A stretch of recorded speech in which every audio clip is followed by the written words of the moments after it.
नमस्ते दोस्तों, मेरा नाम अमित पुष्पकार है। जो ना जानता वो जान जाए। मैं ज्ञानपुर पवित्र धरती पर का निवासी हूँ, भदोही जिला का, उत्तर प्रदेश। दोस्तों, आज का टॉपिक है बीजेपी को यूपी में सीट क्यों कम मिला। इसका क्या निष्कर्षण है। बहुत सारे चैनल वाले भी दिए, बहुत निष्कर्षण निकला। टीवी में मैं देख रहा हूँ, एक पर एक एक्शन। बाकी मैं बता रहा हूँ, जो बीजेपी की सीट उत्तर प्रदेश में इसलिए कम मिला क्योंकि जो लोकसभा और राज्यसभा की बात आती है ना, लोकसभा और राज्यसभा की बात आती है तो उसका प्रतिनिधि हमारे देश के प्रधानमंत्री के प्रचार द्वारा होता है। श्री नरेंद्र दास मोदी के द्वारा ही सब लोग चुने जाते हैं। क्योंकि आप एक प्रधानमंत्री को पूछेंगे हमारे देश के प्रधानमंत्री कौन है, वो 5 साल का या 6 साल का बच्चा बता देगा। बाकी उसको अपने गांव का क्षेत्र का नाम पूछेंगे तो नहीं बता पाएगा। क्षेत्र का सांसद कौन है, विधायक कौन है, नहीं बता पाएगा। इसका कारण क्या है? क्योंकि वो लोग विकास नहीं करते, वो लोग जनसभा नहीं करते। वो लोग सिर्फ यह बीजेपी उन लोग को टिकट देती है जो दौलत कुछ पैसे पा जाते हैं और वो टिकट ले लेते हैं। उसके बाद वो लोग कार्य नहीं करते हैं। जब कार्य नहीं करेंगे तो क्या होगा। और उसके अलावा अदर ज़िले का लोग आके अदर ज़िले में चुनाव लड़ते हैं और जब जीत जाते हैं तो उनके मतलब श्री मोदी जी की तरफ से उनको वोट मिल जाता है और जीत जाने के बाद विकास नहीं होता। जनता के अंदर आकर्षण क्रोध आ जाता है। जब आकर्षण क्रोध आ जाता है जिसके कारण से वो विकास करने में वो नहीं देखते कि ये इतने साल हमारे देश के प्रधानमंत्री क्या हमारे देश के लिए किए, हमारे हिंदू धर्म के लिए किए, ये कुछ नहीं देखेंगे। वो लोग उल्टा सीधा वोट दूसरों को दे देंगे। क्योंकि जब हर बार विकास नहीं करेंगे और हर बार उनको वोट दे दिया जाए तो क्या फ़ायदा है। इसलिए बीजेपी से निवेदन है कि जो सीट दे, जिसको भी सीट दे, जिसको भी जिस जिला के टिकट दे, उसको जीतने के बाद उससे कहें हर ग्राम में जाए और सभा करें। अब वो लोग सोचते हैं कि एक ऑफिस खोल लेते हैं और कहते हैं जिसको समस्याएं हुआ है। समस्याएं किसको नहीं है और किसको है, ना किसी को है या सभी को है ना। तब उनके पास जाते हैं तो वो लोग थोड़ा घिरा टाइप से बात करते हैं। हाँ, जो जनता को ओर से भी उनको 1.5 लाख या 2.5 लाख रुपया की तनख्वाह के दावा को मालिक हो जाते हैं। उनको होमगार्ड, पुलिस, हर चीज़ उनको मिल जाता है सुविधा। और जनता की तरफ से ही वोट देने की तरफ से ही उनकी हर पावर मिल जाती है और जनता की ही विकास नहीं करते। नेता का यही धर्म होता है। असली बाप कौन होता है? बेटा को कुछ चीज़ की कमी हो, किसी चीज़ की कमी हो, जैसे मान लीजिए बेटा का चप्पल ढेरा गया या पैंट फट गई तो बाप देखे उसको बिना कहे पूछे ले आके दे दे, वही असली बाप होता है। तो उसी तरह से राजनीति के नेता का यही काम है कि वो हर गांव में जाएं, विकास के तौर पर नहीं, हर गांव में सबसे सभा करें और हर समस्याएं को उत्पादन करें कि भैया आपकी इस गाँव में क्या क्या समस्याएं हैं।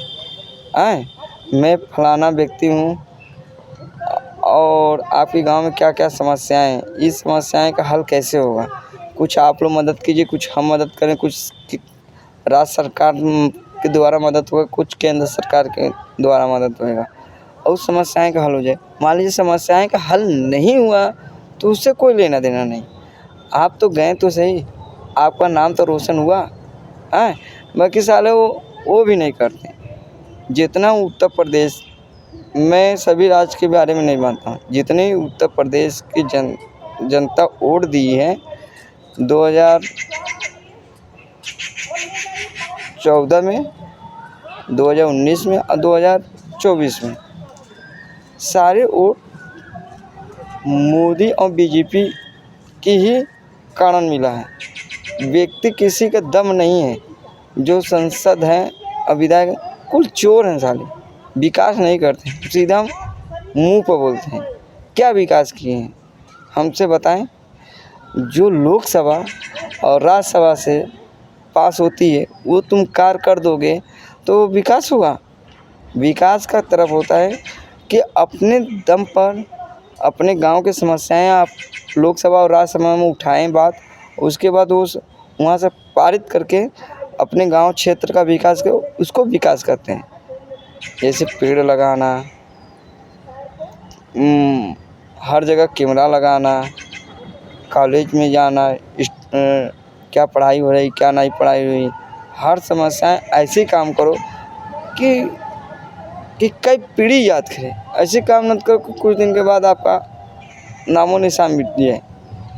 इसलिए आप सभी से निवेदन है, सभी सांसदों और विधायकों से अपना अपना विकास करें। अरे हम कह रहे हैं प्रधानमंत्री और मुख्यमंत्री तो नहीं बन सकते, क्योंकि गांव में तो अपना नाम रोशन कर लीजिए, आने वाला पीढ़ी हमेशा याद रखें। और हम बीजेपी को, भारतीय जनता पार्टी से निवेदन है कि वो भी ये चीज़ के बारे में पूछे। आप किस गांव में गए, क्या क्या चर्चा किए, क्या क्या विकास किए, बस इतना ही कर लें तो विकास हो जाए।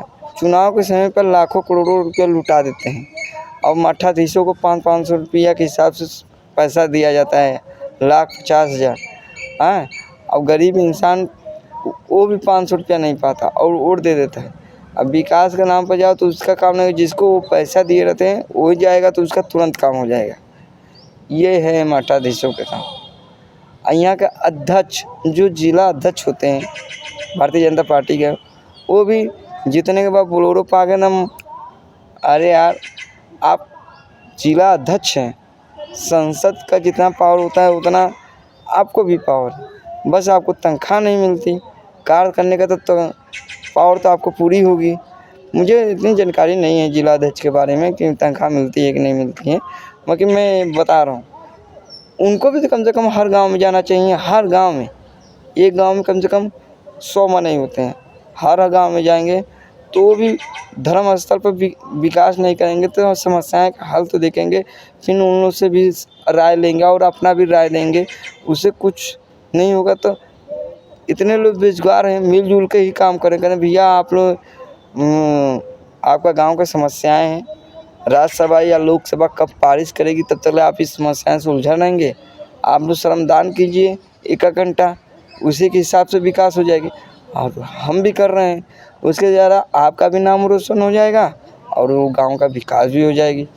इसलिए भारतीय जनता पार्टी से कह रहा हूँ, जो नेता आपके विकास नहीं कर रहे हैं तो आप उनसे विकास करने का उपाय सोचिए, और उपाय नहीं कर रहे हैं तो अगले विधानसभा में आप क्या करेंगे। विकास नहीं किए हैं, जनता गुस्सा में उनको टिकट नहीं देंगे, किसी और प्रत्याशी को जोड़ लेंगे। तो ये कहाँ के नियम है। जो भी प्रत्याशी आए उससे अपना विचार समझिए कि मैं आपको टिकट दे रहा हूँ और उसके बाद आप जीतने के बाद मैं आपको धन निधि नहीं करूँगा, आप गांव का विकास कैसे करेंगे। हाँ, तो वो कुछ राय देगा, या उसके बाद आप, जैसे कि हमारे पूरे देश में हमारा नाम है, हमारा बच्चे जानते हैं। क्या आपके गांव में आपके लोग जानते हैं? आपके लोग उस गांव में आपको जानेंगे। फिर उसके बाद जो अदर जात लोगों को टिकट देना, अदर जिला से लेकर दूसरे जिला में टिकट देना, कभी जनपद के लोगों से ही में से किसी एक को टिकट दीजिए। अब मान लीजिए वो जनपद के किसी एक को आप टिकट नहीं भी दे रहे हैं तो किसी ऐसे आदमी को टिकट दीजिए, सिर्फ वो नाम भी ना मरे, पावर भी ना मरे, दौलत के लिए ना मरे। जो दौलत के लिए मरता है वो विकास नहीं करेगा, वो तो अपने घर के ही बनाएगा। एक दिन वो भी उसका संपत्ति में ख़त्म हो जाएगी।